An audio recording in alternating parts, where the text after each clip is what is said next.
Organizational planning can be one of the most critical processes that a business owner has to do every year. And it's really important to do that so that you ensure growth within your organization.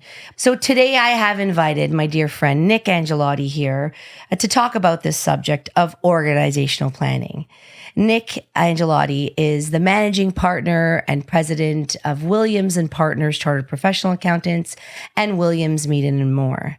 He is a forensic accountant and has led many very interesting cases, and also has been educating insurance companies with business interruption seminars across Canada since 1994. I am honored to have you here, Nick. Thank you so much for joining me today. Great to be here. Thanks, Luisa.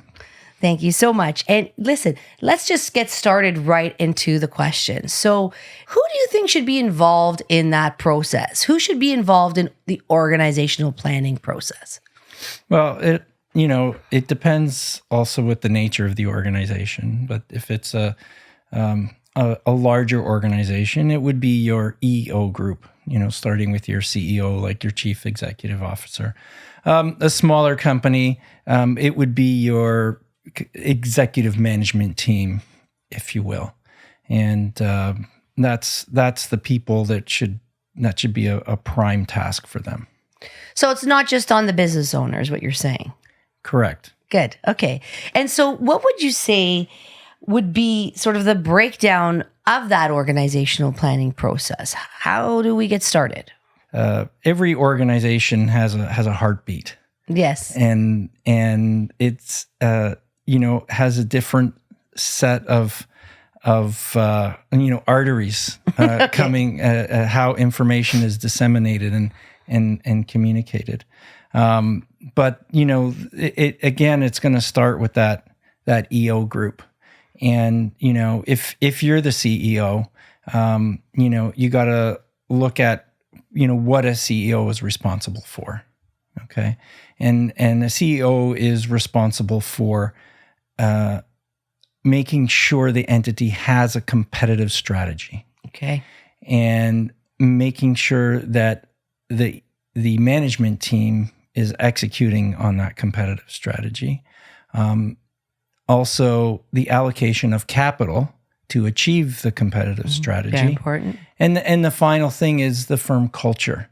Mm-hmm. And that firm culture is how it's all going to get communicated.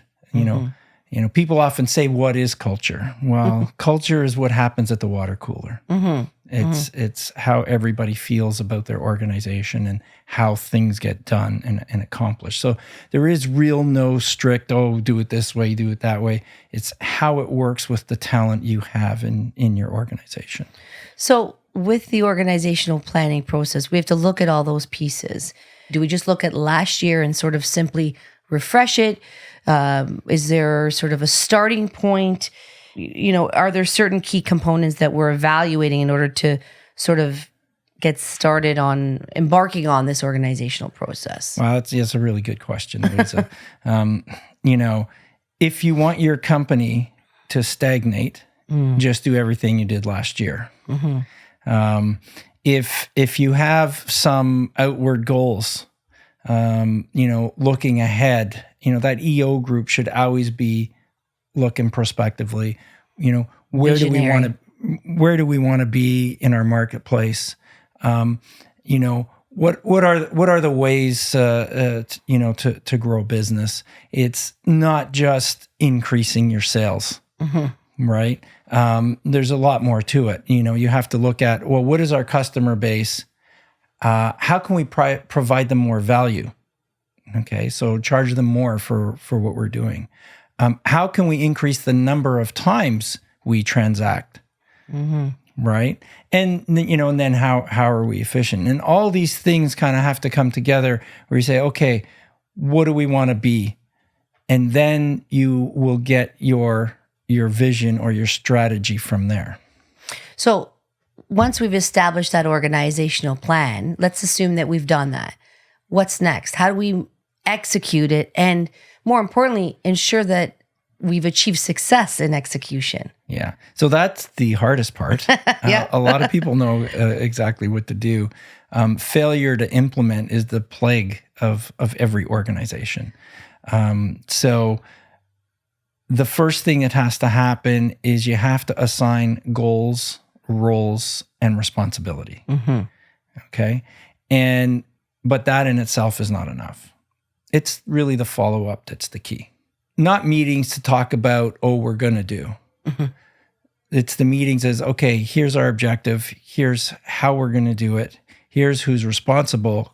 Now we're going to have either a weekly or a monthly follow-up on what's been done.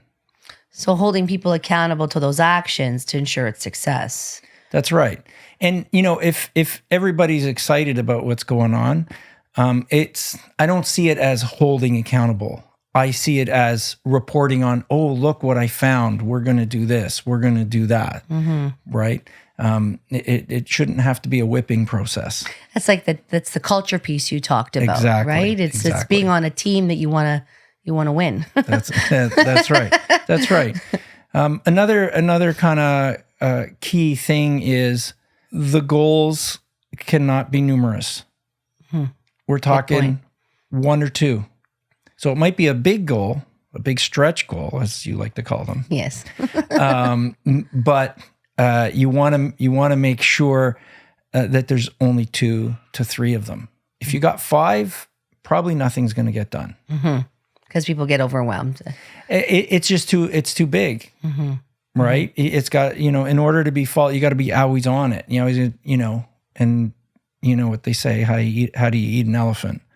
One bite at a time. I like that. Yeah. Well, this has been very, very informational. I think our audience today will get great value out of understanding how to get started and then how to ensure success of its organizational process and how important it is if you want to win and grow versus staying stagnant. So thank you so much for joining me today, Nick. How can our viewers get a hold of you? Well, probably the best way is through our website. Okay. And we will tag on LinkedIn and put all the information there. So please do feel free to reach out if you want to continue the conversation with Nick. Thanks again, Nick. Thank you.